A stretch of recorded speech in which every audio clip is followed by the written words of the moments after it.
Good day.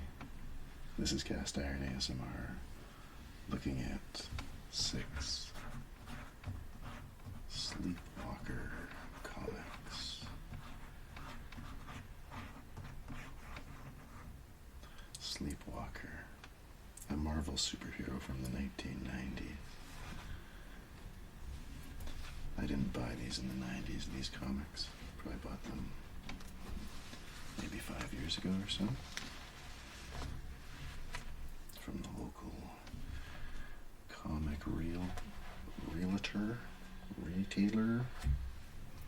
and I read them out on the beach. I have some stories from when these came out, so let's take a look. The Sleepwalker was a new superhero. They wanted, I think, to get some younger superheroes like back when Spider-Man was a teen. And it's not this guy, I don't think. But in this first issue, they like to remind you that it's a collector's item. Put it in a bag and a board and hide it in your closet. So here's our hero. This is the origin. Schoolyard. I think his name is Rick. Yeah, Rick Sheridan. Oh, he's playing basketball, and then this alien sheriff. I don't think he's a sheriff. He's got that starfish on his chest. Shows up, but then it's all a dream. EX.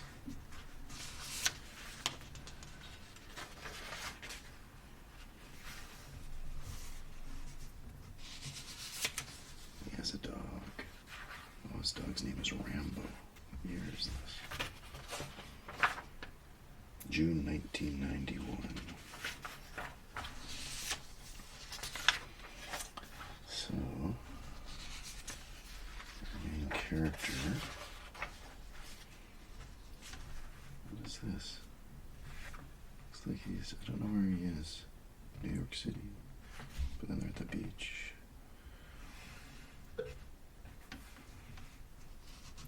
Is that his girlfriend? Anything you want me to do, Rick? Right answer. Oh, Alyssa. Her name's Alyssa. Alyssa, what are you doing here? Huh? Alyssa, watch out behind you. There he is. So, I know the origin. I think he gives him that. He's an alien. Oh, he grabbed it. And now, oh, and he disappeared. He grabbed that. The alien disappears. And now anytime Rick falls asleep, the alien comes out of his brain. So it's, I made fun of it when it first came out, but it's actually a really cool idea. Look at how tired he is. He's probably been trying to stay up. He's having weird dreams. Coffee. Looks like he lives in a violent city. He's just going to the store here. They're getting robbed. They knock him out. Okay, and then when he's out, then out comes Sleepwalker. Oh, they shoot him. You can't hurt a dream. But he looks a little bit hurt. He goes after him. He's pretty violent himself. Knocks over that car.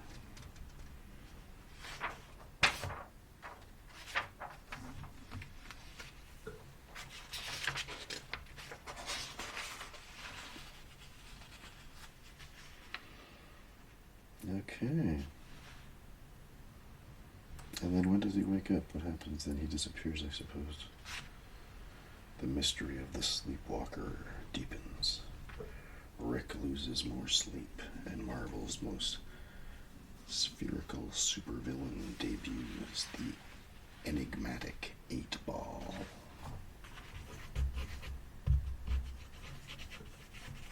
So this is the next issue in battle with 8-Ball. So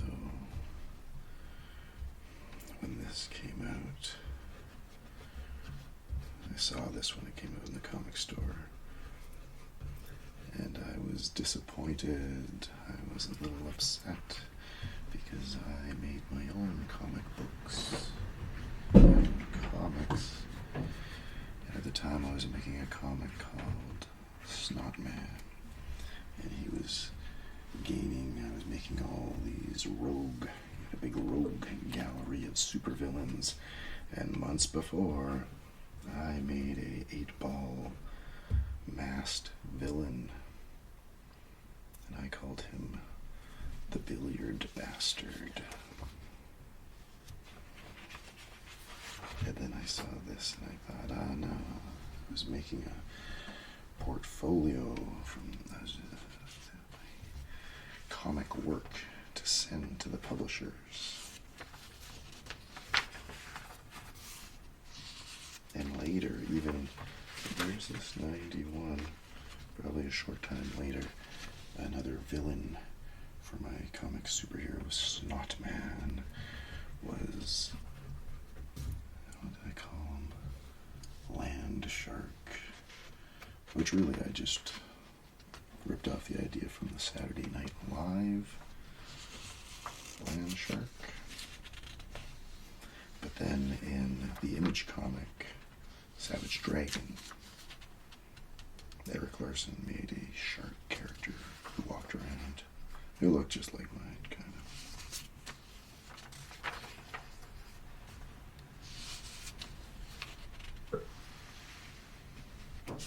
Here we have the shaded picture. So back in the 90s, they wouldn't add tones like this in like a computer program. That wasn't done. We weren't doing that yet. You'd get this type of sticker would go over your original art, the inks. You'd cut it out with an X-Acto knife. I was trying to think of that name, the name of those in a previous video, and for some reason now I'm thinking, were they called Dieter sheets?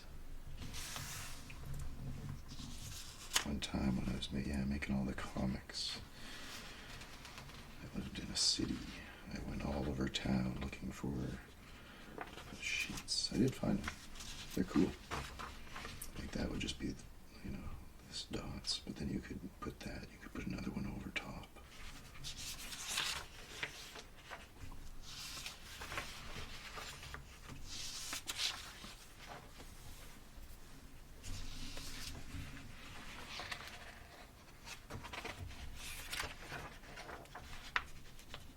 Is there another ball? Is that the 9-Ball?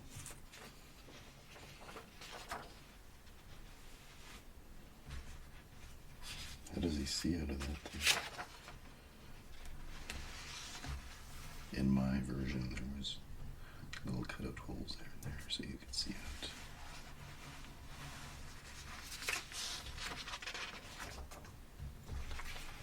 So there's issue 2.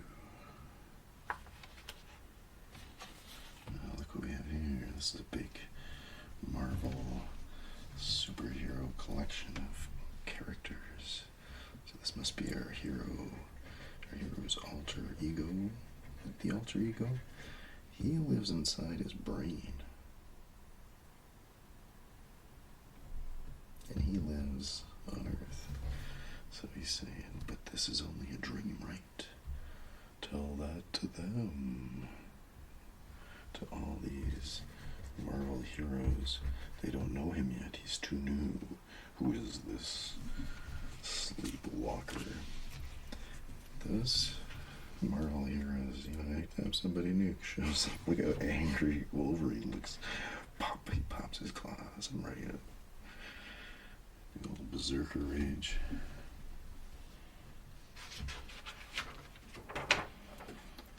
There's a cheesecake style splash page. Oh, okay. So the Marvel Universe trading cards. Just when I was pulling these comics out, I was actually looking for something else, and I saw these. These are the only Sleepwalker comics I have. But I brought them up to the table.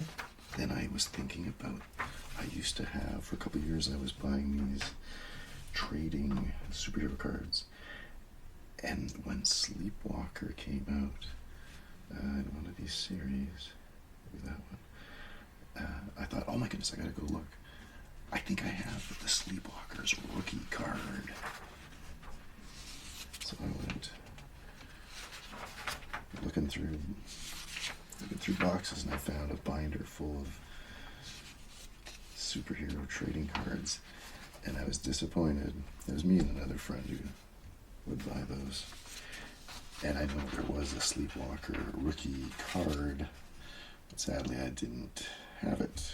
But I did have, they were really trying to push this new character, Sleepwalker, and they had him in a team-up card with Spider-Man.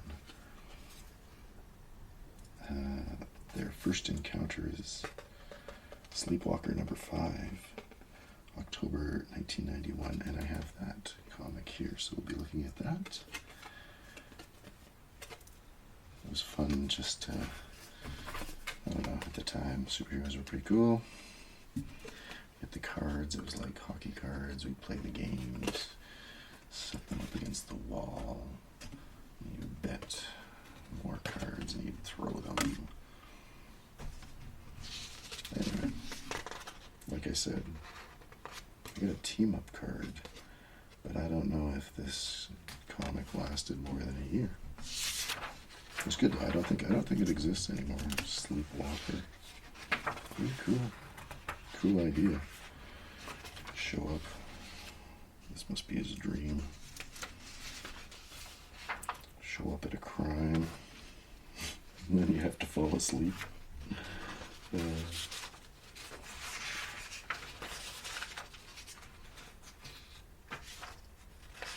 So a little after these comics, maybe by 10, 11 or something like that, I was in an art class in high school, and the teacher came out holding a Sleepwalker comic, and he said, oh, the next project we're going to be doing is we're going to be making comic book. And he opened it up. He said, oh, I just went down to the corner store and bought some comics. And then he was showing what he was looking for and showing people comics. And I thought, oh, this is right up my alley. I want to do comic books. And I remember one of the pages he really emphasized, there was a 2-page spread where Sleepwalker was jumping out. He said, oh, we're going to learn about the gutter, stuff about comics.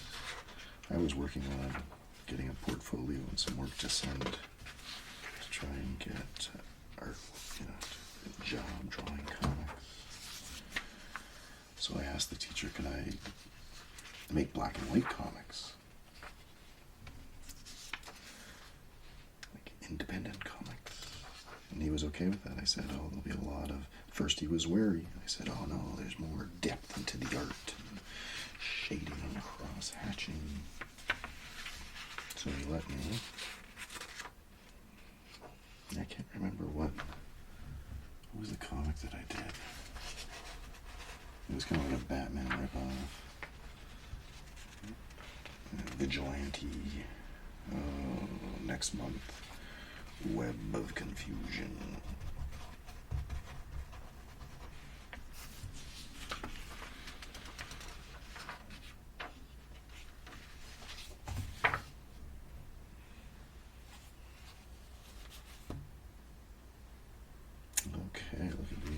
last two. Here we've got Sleepwalker,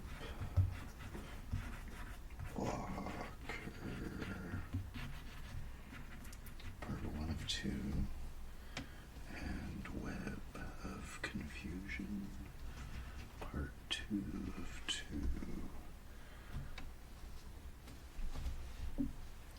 Spidey versus Sleepy, enough said. Oh. When there's a question mark and they're saying it, I often say, oh. Make way, Spider-Man. There's a new web slinger in town.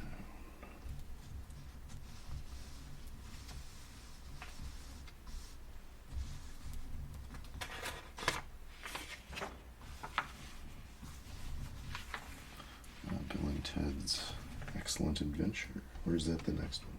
Yep, no, that's the original one. For an ad for the Game Boy. I never had a Game Boy.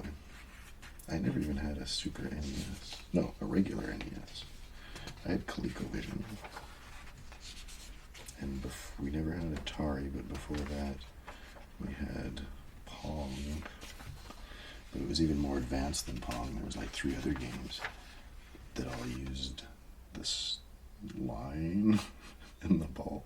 Boing, boing. Oh, and then if you had like a line behind it like that, and that was your line, then that was hockey. And that's the net. And tennis. Boing. Oh, what have we here? It's Cable. The Rob Liefeld character.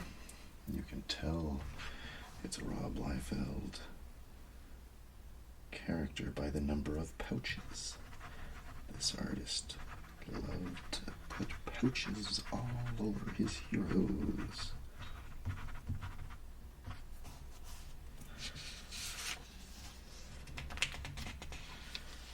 He was in a Deadpool movie. I didn't see that last one.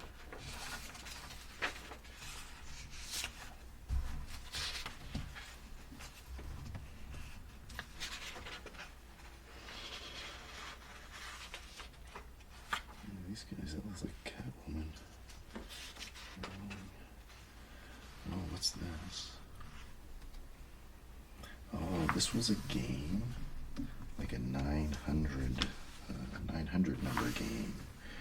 Call 1-900-288 X-Men and battle the X-Men's deadliest enemies. Touch-tone phones only. Yes. If you had a rotary phone, you're out of luck. Play fair. Oh, if you're under 18, get parents' permission to play. 1-900 numbers cost money, and here you go. $1.75 first minute, 75 cents each additional minute. Oh, maximum call is only 4 minutes. But it's just a game, I guess. Probably want to play it a lot. What do you do? So you call, then you start battling Magneto's henchmen. When I read these comics, I always thought it was Magneto, not Magneto. Magneto. When I heard that later in the movies, I thought that sounded so stupid. Okay. So, what do? You phone, and then you summon the appropriate X-Men based on their powers and the confrontation at hand. So they say, we're up in Alaska, we're up in the Arctic, and we're battling one of these guys. Who are you going to bring? So you bring Iceman. Then you wait for the cue, then activate their powers by pressing the star key within the designated time. So you're sitting there, then go on one-on-one with Magneto, and earn your rewards by answering many X-Men trivia questions as you can.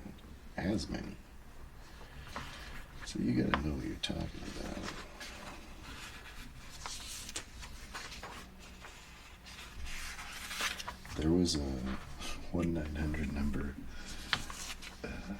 for the NES, the original Nintendo Entertainment System. I think the number was like written on the machine. And my friend, he phoned it. He phoned it a couple times, and then it's like, "Wait, you phoned it?" We had heard that there was a negative warp in Super Mario Brothers, a negative warp world, and we sort of, we wanted to find out about it. Man, you must have phoned like 10 times because it didn't make sense. We couldn't figure it out. And then his parents found out, and ooh, they were mad. That was funny. So I enjoyed this artist, Brett Blevins. Brett Blevins. It's good stuff. Very,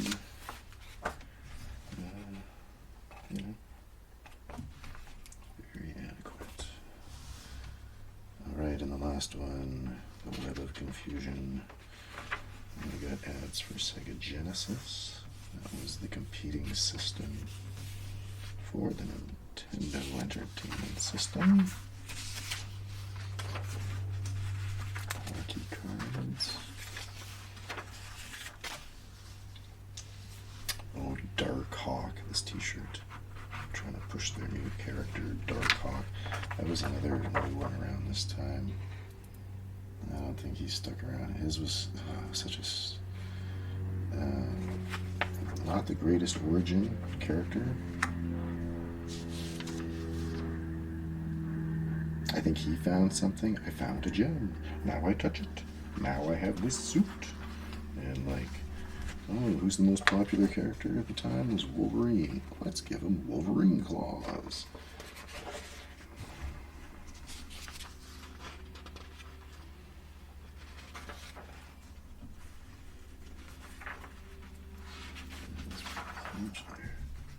Oh. Sleepy is dressed up like Spidey. It's kind of cool. Well, there's a Hot Comics. At first I thought that was Mary Jane Watson at the time, Mary Jane Watson Parker, but I believe that is Jim Lee, and that maybe that is, I don't know, one of the X-Men? What's her name? Marvel Girl. Let's see what it says. Yeah, Marvel Girl.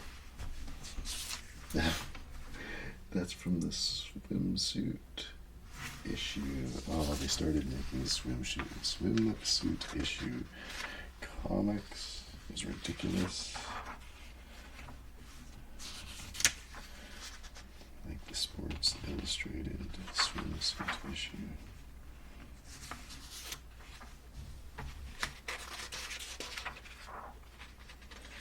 Oh, they used to always do this too, the coolometer. So this is September's coolometer. And sometimes they would diss other, like maybe DC Comics, or whatever was popular. So what is cool in September 1991? Look, this is November. What? That's an old one? It says it's November. Okay, the coolest thing is Julia Roberts. Oh, look, the second one is The Adventures of Captain America. I think that was that movie, like, that didn't come out.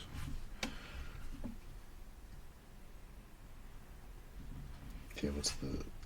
Oh, uncool at the bottom. The metric system. The metric system is uncool.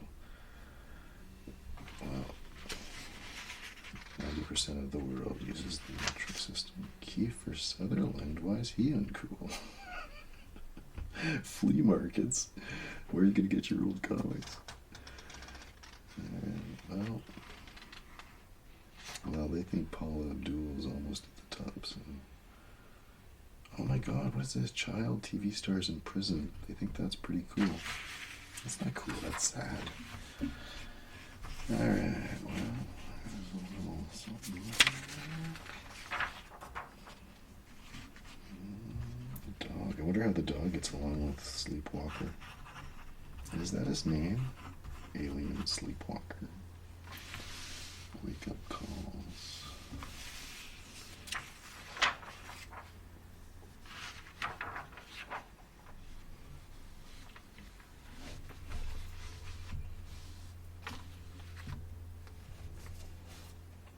Well, thank you for joining me and looking at these 6 Sleepwalker comics from 1991.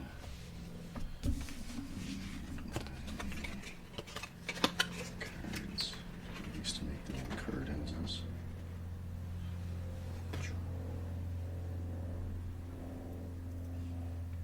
Thanks for watching, and good.